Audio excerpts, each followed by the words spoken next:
seperti halnya kan kita nggak prodi tarbiyah nih, nggak prodi pendidikan. Nah, banyak ketika kami datang di sana perkenalan sama guru-guru, banyak guru-guru yang kaget. Kaget bahkan bertanya, kamu masnya dari mana? Dan kami pun menjawab gini, kami dari prodi bahasa dan sastra Arab gitu.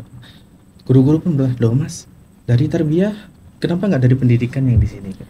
Sebenarnya untuk angkatan kita itu pertama kali melakukan penelitian ya, mungkin karena percobaan.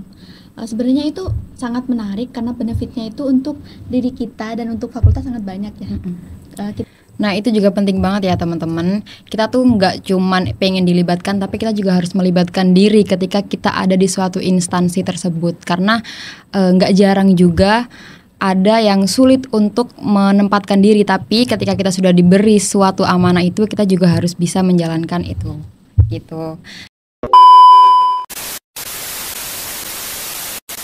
Assalamualaikum warahmatullahi wabarakatuh. Halo Sobat Fahum. Hari ini kita sudah bersama mahasiswa BSA yang sudah menyelesaikan tugas MBKM mereka atau magang. Nah, langsung aja kita kenalan sama beberapa mahasiswa BSA ini yang sudah menyelesaikan tugas MBKM-nya. Langsung dengan kakak siapa? Saya dari perwakilan penelitian, nama saya Mariatul Habai. Saya Nisrin Aziza yang magang di Kementerian Agama Kabupaten Gresik. Kalau saya Marfatul Hebrianto yang mengikuti program MBKM Asistensi Mengajar di MTSN 1 Lamongan. Dan saya yang terakhir yaitu Muhammad Raffi Setianto, magang di bidang asistensi mengajar di Yayasan Fasilul Quran Pasuruan. Nah, oke. Itu tadi perkenalan singkat dari beberapa mahasiswa ini. Kalau lanjut aja kita ke pertanyaan selanjutnya, yaitu kalau magang itu ada kelompoknya atau gimana Kak? Kalau di aku sendiri, magang penelitian itu ada kelompok. Cuman kita itu meneliti sendiri-sendiri. Jadi kita melakukan penelitian tapi individu. Berarti tetap kelompok tapi tugasnya itu individu ya? Kalau kakaknya sendiri? Saya magang sendirian. Oh, magang sendirian. Berarti di satu instansi kakak sendiri ya? Iya. Sulit nggak Kak? Enggak sih, soalnya belajar mandiri. Oh, bagus juga ya berarti ya. Kalau untuk kakaknya? Oh, kalau aku magangnya satu kelompok ada 2 orang. Kan sebenarnya kalau magang itu terserah mau berapa kelompok, tapi kan ada maksimal kelompoknya. Iya benar. Nah, cuma saya kebetulan ngambil yang daerah yang sama, kebetulan ada satu anak lagi, jadi dua orang satu kelompok gitu. Jadi penyesuaian gitu ya? Iya. Iya. Terus kakaknya sendiri? Saya magang kelompok individu, hanya saya saja seorang di Yayasan Fasilul Quran. Itu yayasan pondok pesantren, tapi nggak terlalu besar. Nah, aku mau tanya nih Kak, untuk suka dukanya magang dan juga job desk-nya itu apa aja sih ketika magang? Kakak ini kan tadi penelitian ya, tadi udah pasti ya teman-teman kalau penelitian itu ya bikin jurnal atau bikin artikel penelitian gitu. Nah, untuk job desk-nya sendiri untuk yang magang di suatu instansi ini gimana untuk kakaknya? Kalau saya magang di Kemenak Gresik itu ditempatkan di sesi zakat dan wakaf. Di sana saya melakukan kegiatan yang berhubungan dengan administrasi seperti kayak menyusun surat, terus ikut rapat baik online ataupun offline, kemudian ikut dokumentasi kegiatan juga. Oke. Untuk kesusahannya kakak di sana itu ada kesulitannya nggak Kak? Menyesuaikan diri ya mungkin, karena di sana kan cara kerjanya juga punya prosedur yang formal. Jadi ya harus menyesuaikan diri di sana, dan awal-awal juga agak kesulitan sih waktu diajak rapat gitu, kurang pede. Tapi akhirnya lama-lama juga bisa menyesuaikan ya. Kalau kakak? Kalau aku dari namanya aja udah kelihatan ya, asistensi mengajarnya. Yang pasti jelasnya mengajar di sana. Dan seperti halnya kan kita nggak prodi tarbiyah nih, nggak prodi pendidikan. Nah, banyak ketika kami datang di sana perkenalan sama guru-guru, banyak guru-guru yang kaget. Kaget bahkan bertanya, masnya dari mana? Dan kami pun menjawab gini, kami dari prodi bahasa dan sastra Arab gitu. Guru-guru pun bilang, loh mas, dari tarbiyah kenapa nggak dari pendidikan yang di sini? Terus kita kan jawab, nah, sebenarnya kan program MBKM yang ada 4 pilihan. Jadi kami kan milih MBKM yang asistensi mengajar. Jadi di sana kami mengajar seperti halnya biasanya, dikasih pembagian jam pelajaran sama guru. Ada yang namanya guru pamong di sana. Jadi dikasih pembagian jam pelajaran, habis itu dibagilah kita ngajar di sana. Oke, berarti rada sulit untuk menyesuaikan ya, karena memang dari kampus kita tidak diberi bekal untuk terjun di dunia pendidikan, tapi ketika magang kakaknya harus terjun di dunia pendidikan. Ya mungkin ada sih bekal, cuma semester 5 itu ada mata kuliah cara pembelajaran atau metode pembelajaran. Saya masih ingat, mungkin cuma hanya 1 semester dan 1 mata kuliah. Nah itu sangat kurang sekali ya. Kalau kita lihat anak tarbiyah dengan penuh kesiapannya, dengan berbagai kesiapannya, karena saya magangnya sama anak tarbiyah kebetulan. Jadi satu sekolah atau satu instansi itu ada 10 anak, yang 2 dari Fakultas Adab dan Humaniora, yang lainnya dari tarbiyah semua, UIN juga di sini. Karena mungkin dari metode mungkin ya pengajaran yang disampaikan. Iya, banyak kami yang kurang dari teoritis pembelajarannya. Iya. Terus untuk kakaknya sendiri kesulitannya? Awal mengajar sih seumur hidup ya saat magang itu, perasaan saya ya tegang dan tidak pede gitu, tapi bisa dilalui dengan lancar dan kesan yang cukup memuaskan bagi saya, karena pengalaman pertama kalinya itu menyentuh hati saya untuk meningkatkan kompetensi saya gitu. Di Yayasan Fasilul Quran ini nggak banyak, di pondoknya cuma 3, ya termasuk saya gitu. Ya awal-awal mengajukan diri ke yayasan di sekolah MA-nya, tapi ternyata sudah 3 guru bahasa Arab. Lalu saya diarahkan ke SMP IT-nya, lalu saya diarahkan ke Yayasan Fasilul Quran, tapi tetap dari naungan SMP IT dan dari bimbingan SMP IT, seperti itu. Oke, berarti sama ya, berarti beberapa problemnya itu di penyesuaian diri ya. Nah, aku tertarik nih sama Kak siapa tadi? Maya ya. Kak Maya ini kan ambil penelitian ya. Aku juga baru denger ya sebenarnya untuk penelitian ini, karena memang biasanya kan MBKM atau magang, tapi Kak Maya ini ambilnya penelitian. Bisa dijelasin nggak Kak, penelitian itu seperti apa? Sebenarnya untuk angkatan kita itu pertama kali melakukan penelitian ya, mungkin karena percobaan. Sebenarnya itu sangat menarik karena benefitnya itu untuk diri kita dan untuk fakultas sangat banyak ya. Kita bisa menerbitkan jurnal dan kita bisa otomatis menaikkan nama prodi ya. Benar. Naikkan akreditasi prodi. Dan menurutku penelitian itu sangat membantu untuk nanti karena kita harus menulis secara ilmiah. Dan nanti kita juga setelah ini menuju mata kuliah publikasi, dan kebetulan setelah ini juga bisa melancarkan kita dalam penelitian-penelitian selanjutnya. Dan saya tertarik untuk meneliti kembali seperti itu. Karena menurut saya, menurut orang susah, terus membantu untuk penulisan skripsi juga. Berarti nanti nyambung gitu ya untuk ke penulisan skripsi itu. Iya, maksudnya kita sudah mengerti, oh ternyata begini ya.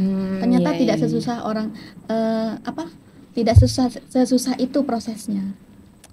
Berarti ibaratnya udah punya bekal lah ya, udah latihan gitu sebelum menyusun skripsi itu sendiri.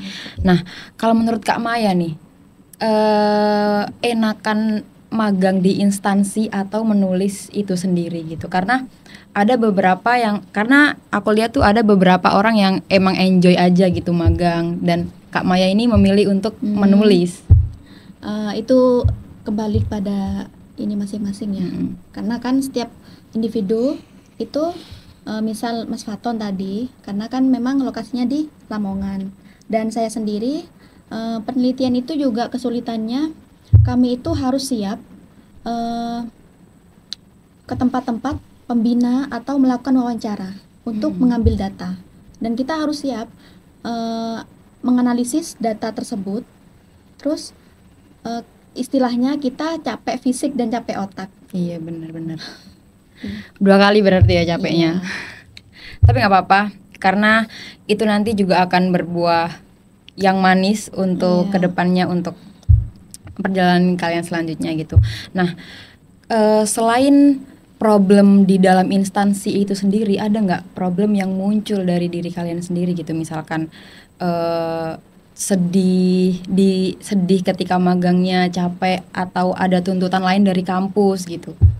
Untuk saya sendiri, karena kadang kan kita sudah capek, terus kehabisan kata-kata, terus menurut kita itu kurang, karena kan kadang direvisi lagi sama dosen, Apanya itu? sama pembimbing. Kadang misal kita sekarang menyelesaikan output kedua, yaitu tentang kadang juga sulitnya itu nyari, karena saya sendiri itu yang jadi objek penelitiannya harus wawancara, dan kebetulan metode saya wawancara. Untuk mencari narasumber itu sangat sulit, karena narasumber saya itu membutuhkan 10 orang dan 1 pembina. Sangat sulit dihubungi. Menghubunginya itu sampai berminggu-minggu, sampai kurang lebih 1 bulan lah ya, itu nggak dijawab. Meskipun dijawab, kadang kami nggak direspon. Responnya kurang ke kami. Iya, Jadi benar. kami juga sulit karena pesertanya juga terbatas dan pesertanya juga tingkat dewasa. Jadi tingkat dewasa maksudnya dari umur di atas 25. Oh. Jadi mungkin ya sibuk dengan profesi Iya, masing-masing, sibuk ya. dan sibuk dengan pekerjaan masing-masing, dan salah satunya juga ada yang dosen, kiai. Itu sangat sulit bagi kami Iya. menghubungi mereka. Karena kita juga butuh ya, Iya. dan mereka juga nggak bisa langsung Iya, gitu. dan kami juga nggak bisa mengonfirmasinya. mendesak. Iya benar-benar. Nah, untuk kakaknya sendiri, ada tips nggak kak? Misal untuk para penonton mungkin ya angkatan selanjutnya ketika lagi magang, terus kayak yang kakak bilang tadi nggak pede, kakak ini mengatasinya itu seperti apa? Ya mulai harus terbiasa ya, karena itu kan juga bagian dari magang. Kita juga bisa belajar dari situ dan dapat pengalaman yang berharga juga gitu kalau ikut terbiasa ikut kegiatan seperti itu. Jadi ya dibiasakan aja gitu ya berarti ya. Tapi ada nggak kak? Ada kalanya gitu kayak, aduh, nggak mau nih gitu. Ya ada sih pasti. Cuma ya kembali lagi, itu kan tujuan magang itu kan supaya kita bisa tahu, terus kita juga dapat pengalaman yang berharga dari situ gitu. Jadi ya Iya, untuk mempersiapkan diri kita di dunia Iya. kerja nanti ya. Nah, untuk yang magang di sekolah nih, aku juga penasaran ya. Kalau di sekolah itu apa yang kalian berikan gitu? Kalau yang di sekolah diberikan, Kalian bagikan kepada murid-murid. kan tentunya di sekolah itu sudah ada yang namanya modul ya, modul pembelajaran. Jadi kami mengajar sesuai kurikulum yang berlaku, kurikulum sekarang. Jadi disesuaikan aja sama buku yang ada, seperti itu. Tapi kata kakak yang tadi kan tidak terlalu diajari ya di kampus tentang modul ataupun hal-hal tentang pendidikan itu. Nah, ada struggle-nya nggak waktu misalkan harus baca-baca modul dulu nih untuk sebelum besoknya itu harus ke sekolah gitu? Kalau struggle sih ada ya, tentunya dalam teknik pembelajaran namanya. Kalau kita dosen-dosen kan biasanya kadang ada dosen yang kurang mood gak mood. Nah, itu kalau jadi pengajar, asistensi mengajar, nanti mungkin bisa merasakan juga apa yang dirasakan dosen-dosen kita. benar-benar. Gimana tata cara mengatasi siswa, apalagi kita siswa kelas 7 ya, saya ngajarnya kelas 7. Dari beranjak remaja yang emosionalnya kurang agak tertata, naik turun, ada yang nakal banget. Nah itu kan kayak struggle-nya kita, gimana cara ngatasinya, gimana cara memanage kelas itu kan. Manajemen kelas kan juga penting buat pembelajaran. Benar. Nah, kakaknya tadi kan di pondok pesantren ya? Betul. Di pondok pesantren. Nah, itu di sekolahnya berarti ya, bukan di pondoknya, atau biasanya kalau saya tahu di pondok tuh ada diniyah gitu ya? Iya. Nah, itu berarti kakak di sekolahnya? Di diniyahnya. Oh, di pondoknya. diniyahnya. Jadi para santri ini mondoknya itu di Yayasan Fathul Quran, untuk sekolahnya di SMBT yang SMP dan di MIT yang SMA gitu. Oh, oke oke. Berarti untuk yang mengajar ini enggak dikhususkan gitu ya. Oh, kalian ini harus di kelas 11 mungkin di kelas 11 gitu contohnya, tapi bisa bebas gitu di mana aja. Saya sih awal mulanya konsultasi sama kepala program studi gitu, terus disetujui ini kerjanya ini, lalu saya dapat pamong di pondok, kerjanya ya di pondok saja gitu. Di asramanya berarti ya.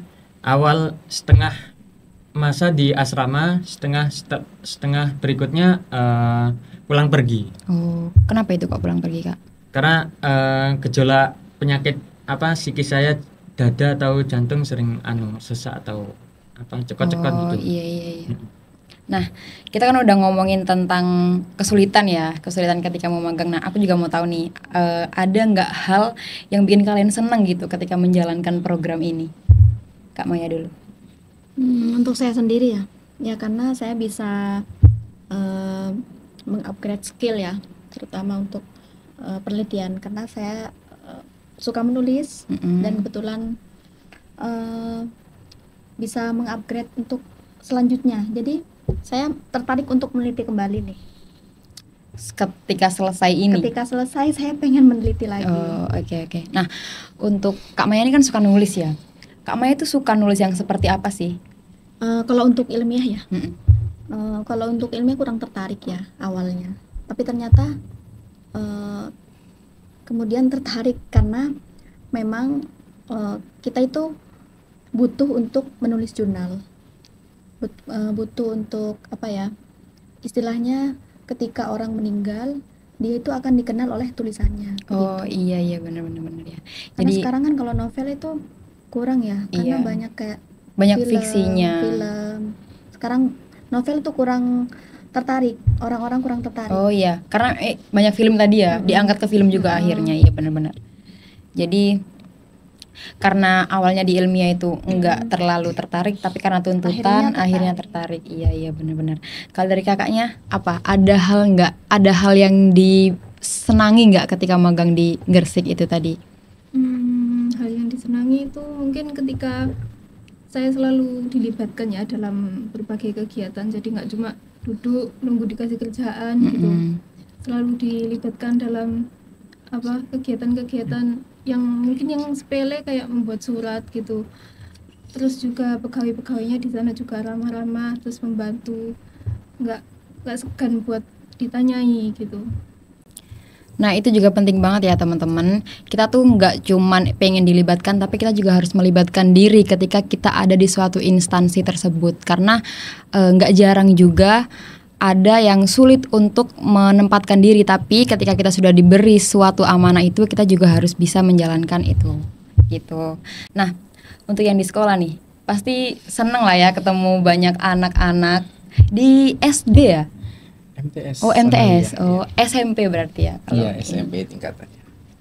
ada nggak hal yang bikin senang gitu selain capek dan susahnya? Dari saya, Iya. nah, jadi di lingkungan tarbawi atau pendidikan atau ilmu keilmuan, apalagi di lingkungan diniyah atau keagamaan itu, saya merasakan nikmat cinta terhadap ilmu itu, apalagi ketika saya mengajarkan ilmu tersebut gitu. Jadi ada kegembiraan ya ketika membagikan pengetahuan itu. Ya, karena juga itu juga untuk meningkatkan kualitas akal kita dan kualitas kognitif kita ke depan ketika sering mengajar gitu. Oke. Untuk kakaknya sendiri gimana? Senengnya ya sebenarnya kalau aku sih jalannya tiap hari senang-senang aja. Karena Berarti nggak enjoy. susah ya? Iya, memang susahnya peradangannya tadi. Iya, Tapi iya. mungkin ada lagi senangnya itu kalau kita ada satu pelajaran nih sampai suatu permasalahan, satu bab. Nah, kita itu kayak ada suatu hal yang baru di dalam pelajaran itu. Nah, itu kan kayak seru, kita belajar hal baru, nambah pengetahuan lagi, nambah keilmuan lagi. Nah, itu serunya di sana. Oke. Aku sharing juga ya. Dulu aku juga pernah didatangin mahasiswa KKN ya. Waktu itu dari pondok pesantren mana aku lupa. Dia juga ngajar bahasa Arab. Nah, kadang-kadang mereka itu disuruh untuk ngajar nggak bahasa Arab gitu karena memang jadi guru pengganti. Iya. Nah, kakaknya pernah nggak kayak gitu? Pernah, Oh, sering. pernah ya. Iya, bahkan dapat kebagian satu pelajaran itu pelajaran SKI. Oh, Sejarah Kebudayaan Islam Iya. ya. Harusnya SPI ya. Iya, harusnya. Tapi gimana tuh? Aman berarti ya. Iya, mau nggak mau kita harus belajar lagi itu tadi. Tapi kan itu ketika hal itu terjadi secara mendadak. Gimana? Ini kan kita di awal magang kan udah di briefing sama gurunya, jadi kita kan belajarnya udah awal-awal. Ya memang mendadak sekali ya kita kalau belajar. Semisal 1 minggu pun kalau kita belajar sejarah mau cerita di depan kayak storytelling kan kurang Iya, banget itu. kurang. Nah, jadi ya kita menyesuaikan aja apa yang akan disampaikan, dirasa dicukupkan, nggak usah melebar-lebar lah, itu ya itu gitu. Oke. Nah, tadi kan ada kakak kan ngomong kalau misalkan ada beberapa hal yang kalian alami di dunia magang tapi ketika di kampus itu tidak terlalu didapatkan gitu. Nah, saran untuk kedepannya nih misalkan untuk anak magang kedepannya. Saran, kalau saran sih mungkin kenali passion Anda ya, kenali apa kemampuan diri, nanti lebih cenderungnya ke yang mana, karena kan itu tergantung diri masing-masing ya. Ada yang kamu suka menulis, ada yang lebih orientasi ke kerja, pilih magang, terserah, atau milih yang sesuai domisilinya juga bisa kalau besok fakultasnya masih membebaskan seperti tahun ini. Iya. Tahun ini dibebasin berarti ya? Iya, dibebasin. Boleh milih sendiri, oke. Nah, ada nggak kesan dan pesan yang ingin disampaikan kepada dosen atau adik tingkat yang akan menjalani magang tahun depan, tahun ini? Untuk penelitian sendiri, apa ya? Pesannya banyak ya. Pesannya itu ya harus apa? Ya, kayaknya udah disampaikan tadi ya. Berarti pokoknya ini ya, dijalani aja gitu ya. Untuk upgrade skill aja. Untuk upgrade skill. Karena mungkin ada ketika kita misalkan ya, kita kakaknya tadi kan bilang bahwa magang ini kan tahun pertama ya? Iya, Pertama kali. Nah, kita kan mungkin kalau saya juga kaget ya misalkan tiba-tiba magang gitu. Tapi ketika kita sudah menjalani hal tersebut ya mau nggak mau kita juga harus menjalani gitu ya. Jadi nggak bisa menolak gitu, dan itu juga pasti ada manfaatnya. Nggak mungkin kampus itu tiba-tiba memberikan kebijakan tapi tidak ada manfaat di dalamnya gitu. Terus untuk kakaknya sendiri apa, ada kesan dan pesan nggak? Kalau kesan apa ya? Kalau pesan ya mungkin program MBKM itu tetap dipertahankan ya, dan ditingkatkan kembali mungkin terus, karena ya berguna buat mahasiswa supaya kita kan bisa tahu cara kerja di dunia nyata itu gimana gitu. Terus kita juga banyak belajar dari situ. Berarti untuk ajang mempersiapkan diri lah ya gitu. Oh ya, aku mau tanya satu lagi nih. Kalau misalkan magang tuh masih ada tugas nggak sih dari kampus atau dari dosen? Ya tugas akhir laporan. Oh, laporan magang. Laporan magang. Oh, berarti untuk tugas mata kuliah udah nggak ada ya? Nggak ada. Oh, oke. Nah, kesan dan kesannya Kak. Tadi udah. Oh, kesan dan pesannya. Raffi. Kesannya adalah magang ini untuk mengevaluasi sejauh mana kemampuan mahasiswa tersebut ke depannya supaya dia bisa siap dicalonkan sebagai pegawai. Karena magang sendiri itu kalau ada dua istilah. Yang istilah untuk kuliah itu namanya mughomaroh, petualangan. Kalau istilah yang di dunia kerja itu namanya murossah lil muadzaf, mencalonkan sebagai pegawai gitu. Jadi ya untuk ini magang yang kuliah ini kita itu ya seperti berpetualangan gitu. Mungkin itu. Kakaknya. Pesan dan kesan tetap apa ya? Karena perasaan tadi udah sampaikan di awal-awal ya. Gak apa-apa, kita Udah samain sama lagi semua. biar teman-teman juga bisa dengar.